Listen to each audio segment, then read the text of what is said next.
Hello मित्रों, नमस्कार। मैं अनिल कुमार चौधरी पीसीएस ट्यूटोरियल के इस यूट्यूब चैनल पर आपका स्वागत करता हूं। आज हम लोग भारतीय संविधान के बाकी बचे हुए प्रश्नों को देखेंगे। यह भारतीय संविधान के पार्ट 2 वीडियो है। पार्ट 1 वीडियो में हम लोगों ने भारतीय संविधान के गठन, उनके सदस्यों की संख्या एवं उनके विभिन्न तिथियों को हमने देखा, जिससे विभिन्न तरह के प्रश्न पूछे जाते हैं। आज हम लोग बचे हुए प्रश्नों को देखेंगे।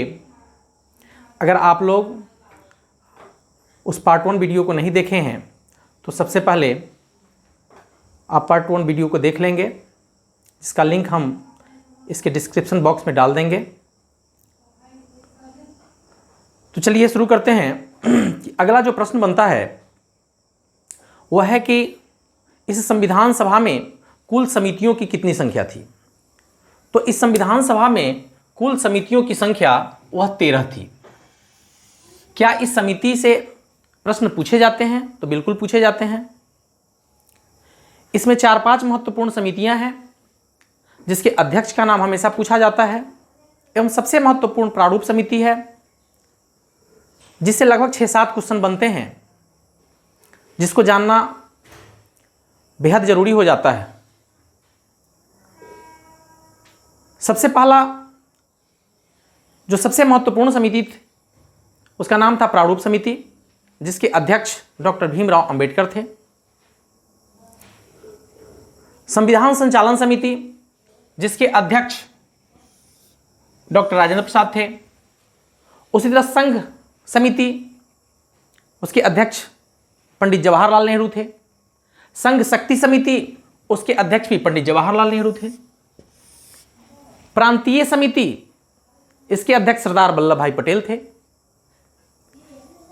झंडा समिति, इसके सदस्य डॉक्टर राजेंद्र प्रसाद थे। और मूल अधिकार समिति, इसके सदस्य जेपी कृपलानी थे।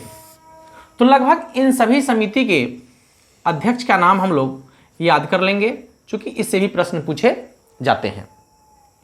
अब हम लोग आते हैं प्रारूप समिति पर कि यह प्रारूप समिति से कौन कौन से प्रश्न बनते हैं। तो सबसे पहला प्रश्न बनता है कि प्रारूप समिति का गठन कब किया गया था।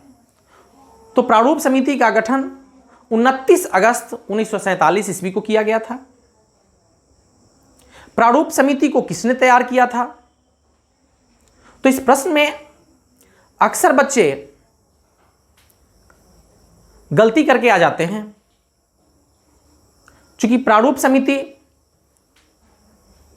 को जो तैयार किए थे उनका नाम था BN राव, लेकिन अक्सर बच्चे प्रारूप समिति का नाम देखते हैं मात्र वह डॉक्टर भीमराव अंबेडकर को टिक लगा देते हैं। तो प्रारूप समिति को तैयार जो करने वाले थे वे थे BN राव। इसमें डॉक्टर भीमराव अंबेडकर सहित कुल सदस्यों की संख्या 7 थी, जिसमें पहले सदस्य थे डॉक्टर भीमराव अंबेडकर, जो इस समिति के अध्यक्ष थे। दूसरे थे N गोपालास्वामी अयंगर। तीसरे थे अल्लादी कृष्णा स्वामी अय्यर। चौथे थे KM मुंशी। पांचवें थे मोहम्मद सादुल्ला।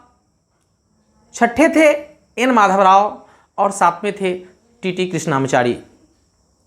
तो इन सातों लोगों का नाम भी याद रखना होगा, क्योंकि ऑब्जेक्टिव में कभी कभी पूछ दिया जाता है कि इनमें से कौन प्रारूप समिति के अध्यक्ष थे या इनमें से कौन प्रारूप समिति के अध्यक्ष नहीं थे। ऐसी स्थिति में सभी लोगों का नाम याद रहना जरूरी है। इसमें सिर्फ एक ही सदस्य थे जो मुस्लिम लीग से थे। तो ऐसा प्रश्न पूछा जा सकता है कि प्रारूप समिति के वे कौन से इकलौते सदस्य थे जो मुस्लिम लीग से थे। वे थे मोहम्मद सादुल्ला। बाकी जो भी मेंबर थे वे सारे कांग्रेस पार्टी के टिकट पर जीत करके आए थे। इससे एक और प्रश्न बनता है कि N माधवराव किनके स्थान पर आए थे। तो चूंकि जिस समय प्रारूप समिति का गठन किया जा रहा था उस समय इसके सदस्य बी.ए. मित्रा थे, लेकिन अस्वस्थता के कारण वे बाद में इस्तीफा दे देते हैं और उनके जगह पर एन माधवराव को लाया जाता है।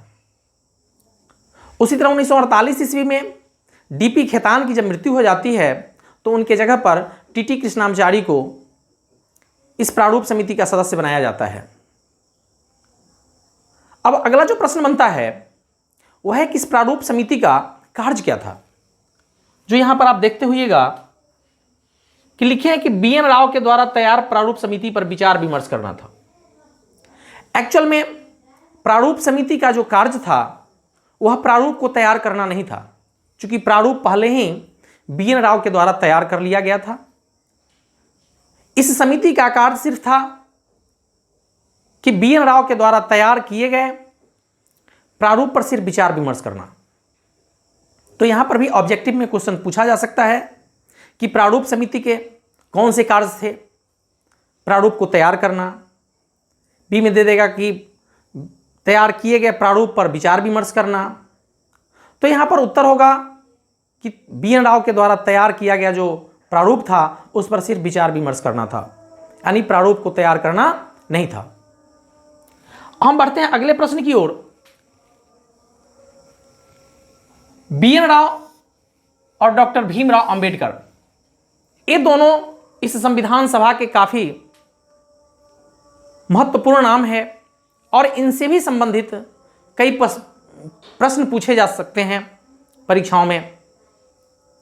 जैसे पूछा जाता है कि भारतीय संविधान के संवैधानिक सलाहकार कौन थे, वे बी.एन. राव थे। अभी हमने देखा कि प्रारूप को किसने तैयार किया था, तो बी.एन. राव ने तैयार किया था। अब बी.एन. राव कौन थे? क्या इसके सदस्य थे? नहीं, बिल्कुल नहीं थे। वे संविधान सभा के सदस्य नहीं थे, लेकिन संविधान के निर्माण में इनकी अहम भूमिकाएं थी। वे आईसीएस अधिकारी थे, संविधान के बहुत ही अच्छे जानकार लोग थे। बाद में वे अंतर्राष्ट्रीय न्यायालय के न्यायाधीश भी बने थे। बर्मा के संविधान के निर्माण में भी इनका अहम योगदान था और भारत के संविधान में तो इनका योगदान अभूतपूर्व था। इन्होंने भारतीय संविधान से संबंधित जो भी कार्य किया वे बिल्कुल निःशुल्क किए, एक पैसा इन्होंने नहीं लिया।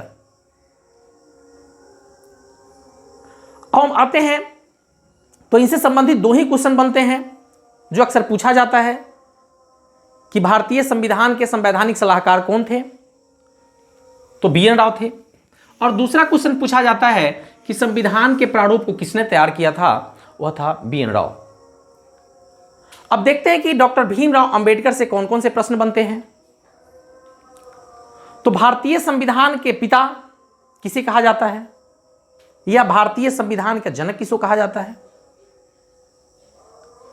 वे थे डॉक्टर भीमराव अंबेडकर। आधुनिक भारत का मनु किन्हें कहा जाता है? वे थे भीमराव अंबेडकर। संविधान सभा के एक सदस्य के.वी. राव ने तो इन्हें संविधान की जननी भी कहा था। अगला प्रश्न बनता है कि डॉक्टर भीमराव अंबेडकर कहां से चुनाव जीत करके आए थे। इसमें भी हर किताब में, हर गाइड में ऑब्जेक्टिव को आप जब बनाते होइएगा तो कहीं बंगाल प्रांत पढ़ लेते होइएगा तो कहीं मुंबई पढ़ लेते होइएगा। तो प्रश्न सिर्फ इतना ही पूछा जाता है कि वे कहां से जीत करके आए थे। तो सबसे पहले वे बंगाल प्रांत से जीत करके आए थे और बाद में वे मुंबई से आए थे। इस घटना को जरा हम लोग इस रूप में देखेंगे कि जिस समय संविधान सभा का चुनाव हो रहा था उस समय ये मुंबई से चुनाव लड़े थे, लेकिन उस चुनाव में वे हार गए थे। यानी इतने बड़े शख्सियत जो संविधान का निर्माता, भारतीय संविधान के पिता कहलाए, और वैसे लोग भी जब चुनाव लड़े पहली बार तो ये चुनाव को हार गए। पुनः वे बंगाल प्रांत से मुस्लिम लीग के सहयोग से चुनाव लड़े और मुस्लिम लीग के सहयोग से ही ये चुनाव जीत करके आए। लेकिन जब 15 अगस्त 1947 ईस्वी को भारत का विभाजन हो गया तो जिस जगह से ये चुनाव लड़कर जीत करके आए थे वह वर्तमान में तो अभी बांग्लादेश में है वह जगह, लेकिन उस समय वह पूर्वी पाकिस्तान में चला गया था और उस जगह का नाम था जैसुल कुलना, यानी बंगाल का जो वह जगह था इसका नाम था जैसुल कुलना। इस जगह से वे चुनाव जीत करके आए थे, लेकिन यह जो जगह था वह पूर्वी पाकिस्तान में चला गया। पूर्वी पाकिस्तान में जाने के कारण इनकी सदस्यता समाप्त हो गई। ऐसी स्थिति में BN राव संविधान सभा को जो उस समय अस्थायी अध्यक्ष डॉक्टर राजेंद्र प्रसाद थे, उनको वे कहते हैं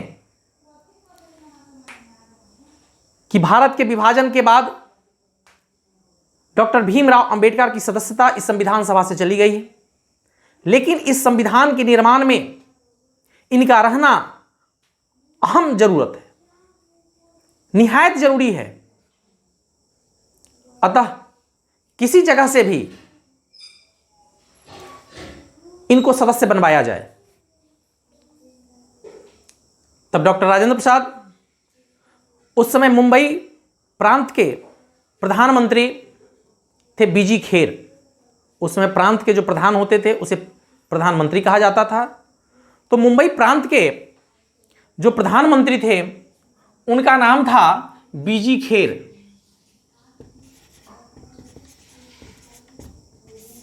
इस BG खेर साहब को डॉक्टर राजेंद्र प्रसाद पत्र लिखते हैं और कहते हैं कि मुंबई प्रांत में कहीं से भी इनको सदस्यता दिलाई जाए। तब BG खेर साहब अपने बहुत ही नजदीकी सदस्य MR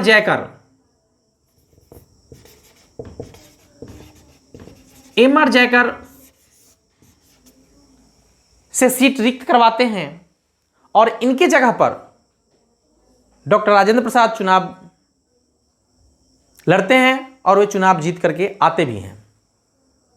तो अगर प्रश्न पूछा जाता है कि 15 अगस्त के बाद या भारत के विभाजन के बाद वे कहां से चुनाव जीत करके आए थे, तो इसका उत्तर होगा मुंबई। लेकिन अगर पूछा जाता है कि प्रारंभ में वे कहां से चुनाव जीत करके आए थे, तो उसका उत्तर होगा बंगाल। लेकिन अगर ऑप्शन में बंगाल और मुंबई दोनों रहेगा, वैसी स्थिति में हम लोग मुंबई उत्तर को देंगे, क्योंकि इसलिए कि उनका जो भी कार्यकाल था वे सभी मुंबई प्रांत से जब जीत करके आए थे उस समय, यानी अधिकांशतः समय उनका मुंबई से सदस्य बन के करके आए थे उस समय हुआ था। बंगाल प्रांत से वे बहुत कम समय के लिए रहे। इसलिए अगर बंगाल और मुंबई हो तो वैसी स्थिति में हम क्या करेंगे कि मुंबई को देंगे। लेकिन अगर मुंबई नहीं रहे या पूछा जाए कि प्रारंभ में कहां से वे चुनाव जीत करके आए थे, तो वह था बंगाल। तो इस तरह से डॉक्टर भीमराव अंबेडकर से 4-5 प्रश्न पूछे जाते हैं। और हम आते हैं कि इस संविधान सभा में कुल कितने अधिवेशन हुए थे। तो यहां भी यह क्वेश्चन भी हम लोगों के बीच एक बहुत बड़ा कंफ्यूजन पैदा कर देता है, क्योंकि कहीं हम लोग 11 जानते हैं तो कहीं हम लोग 12 पढ़ लेते हैं।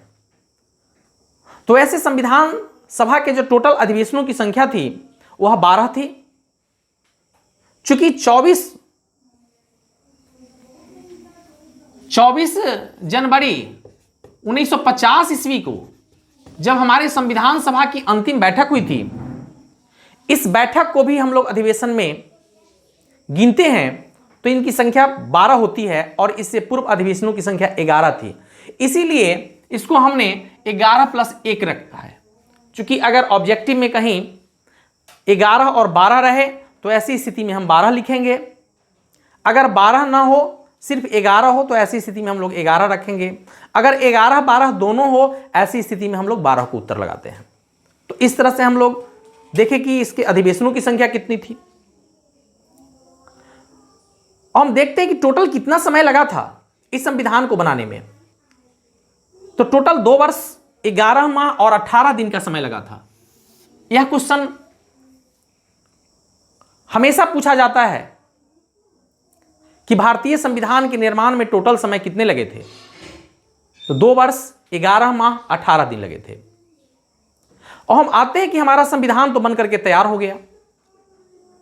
अब इसमें टोटल अनुच्छेदों की संख्या कितनी थी। तो प्रारंभ में हमारे संविधान में अनुच्छेदों की संख्या टोटल 395 थी। वर्तमान समय में वैसे इसकी संख्या लगभग 475 हो गई है, लेकिन 395 के बाद 396, 98, 99 ऐसा कुछ नहीं है। चूंकि बाकी जो भी अनुच्छेद है उसी में A B C D करके जोड़ा गया है या क ख ग करके जोड़ा गया है। अतः आज भी हम वर्तमान में भी अगर पूछा जाता है कि टोटल अनुच्छेदों की संख्या कितनी है तो 395 ही हम लोग लिखते हैं। उसी तरह से टोटल अनुसूचियों की संख्या कितनी है। तो जिस समय हमारा संविधान बना था उस समय टोटल अनुसूचियों की संख्या 8 थी, लेकिन बाद में 4 और अनुसूची इसमें जोड़ लिए गए। तो अगर प्रश्न पूछता है कि हमारे संविधान में प्रारंभ में अनुसूचियों की संख्या कितनी थी, तो ऐसी स्थिति में हम इसका उत्तर 8 लिखते हैं। अगर पूछा जाता है कि वर्तमान में अनुसूचियों की संख्या कितनी है तो उसका उत्तर हम लोग 12 लिखते हैं। भाग की संख्या टोटल कितनी है, वह 22 है। यहां एक और प्रश्न बनता है जो विभिन्न पीसीएस परीक्षाओं में पूछे भी गए हैं कि 15 अगस्त को हमारा देश स्वतंत्र हुआ और हमारा संविधान 26 जनवरी 1950 को लागू हुआ। तो क्या उस बीच का जो समय था, उस बीच के समय में हमारे भारत की जो शासन व्यवस्था थी वह किस तरह से संचालित हो रही थी, वह किसके द्वारा संचालित हो रही थी। तो कल हम लोग देखे पिछले वीडियो में कि हमारा जो संविधान सभा था वह 2 कार्य कर रही थी। एक तो संविधान का निर्माण कर रही थी और दूसरा संसद के रूप में भी कार्य कर रही थी। जिस समय यह संविधान निर्माण का कार्य कर रही थी उस समय इसकी अध्यक्षता डॉक्टर राजेंद्र प्रसाद कर रहे थे, और जब यह संसद के रूप में कार्य कर रही होती थी तो वैसी स्थिति में इसकी अध्यक्षता जीवी मावलंकर साहब करते थे। तो यह तो शासन चलाने की बात है, लेकिन संविधान तो लागू नहीं हुआ था। तो वैसी स्थिति में कौन सा कानून शासन कर रहा था। तो देश की स्वतंत्रता से पूर्व भारत शासन अधिनियम 1935 हमारे देश में चल रही थी और वही अधिनियम गवर्नमेंट ऑफ इंडिया एक्ट 1935 26 जनवरी 1950 ईस्वी तक वह कार्य कर रही थी। जब 26 जनवरी 1950 ईस्वी को हमारा संविधान पूर्ण रूप में लागू हो गया, उस दिन से यह गवर्नमेंट ऑफ इंडिया एक्ट 1935 को समाप्त कर दिया गया और हमारा संविधान 26 जनवरी 1950 ईस्वी से पूर्णतः कार्य करना प्रारंभ कर दिया। अब एक और चीज हम लोग जान जाएं कि जब संविधान बनकर के हमारा तैयार हो गया तो अब इसके लिखने की बारी आई। क्योंकि हमारा आप लोग जानते ही होइएगा कि जो हमारा मूल संविधान है वह संविधान हाथ से लिखा गया है। तो उस समय इस चीज पर विचार किया गया कि इसको खूब सुंदर अक्षरों में कौन लिख सकते हैं? तो उस समय के बहुत ही अच्छे कैलीग्राफर थे जिनका नाम था प्रेम बिहारी नारायण रायजादा। ये प्रेम बिहारी नारायण रायजादा साहब के यहाँ स्वयं पंडित जवाहरलाल नेहरू गए और उन्होंने कहा कि रायजादा साहब, हम आपकी सेवा लेना चाहते हैं इस संविधान को लिखने में। अगर आप इसे स्वीकार करते हैं तो आप अपने पारिश्रमिक के रूप में क्या लेंगे, वो ये बताएं। तो प्रेम बिहारी नारायण रायजादा साहब ने कहा कि अगर यह सौभाग्य मुझे प्राप्त होता है तो मैं इसे सहर्ष स्वीकार करूंगा। और बात रह गई इसके पारिश्रमिक की, तो मैं बिल्कुल निःशुल्क इस काम को मैं करूंगा, लेकिन हमारी एक शर्त है कि संविधान के प्रत्येक पेज पर मेरा नाम रहना चाहिए और संविधान के सबसे अंत में हमारे बाबा का नाम होना चाहिए। क्योंकि प्रेम बिहारी नारायण रायजादा साहब के पिताजी बचपन में ही देहांत कर गए थे और उनका लालन पालन उनके बाबा के द्वारा ही किया गया था और उन्हें यह लेखन की जो कला थी वह उनके बाबा के द्वारा ही दी गई कला थी।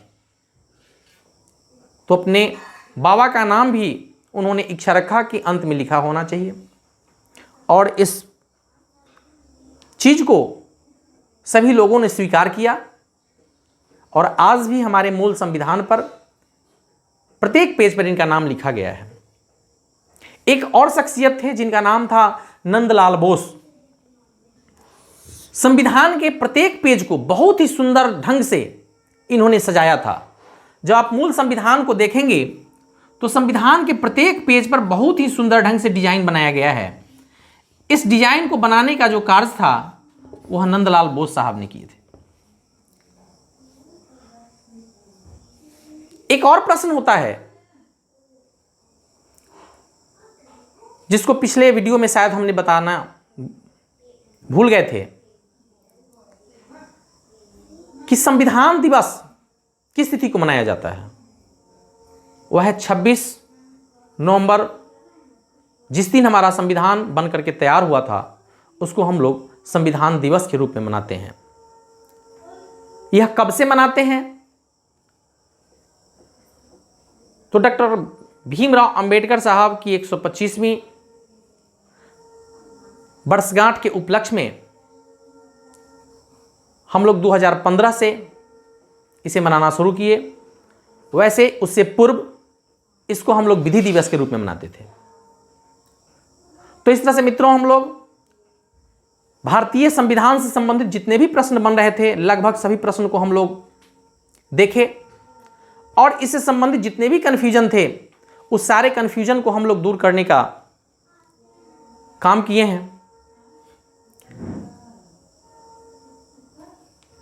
अगर यह कॉन्सेप्ट आप लोगों को खूब अच्छे ढंग से क्लियर हो गया होगा तो आप कहीं से भी किसी भी गाइड को पढ़ेंगे तो आपको क्वेश्चन ज़्यादा समझ में आएगा।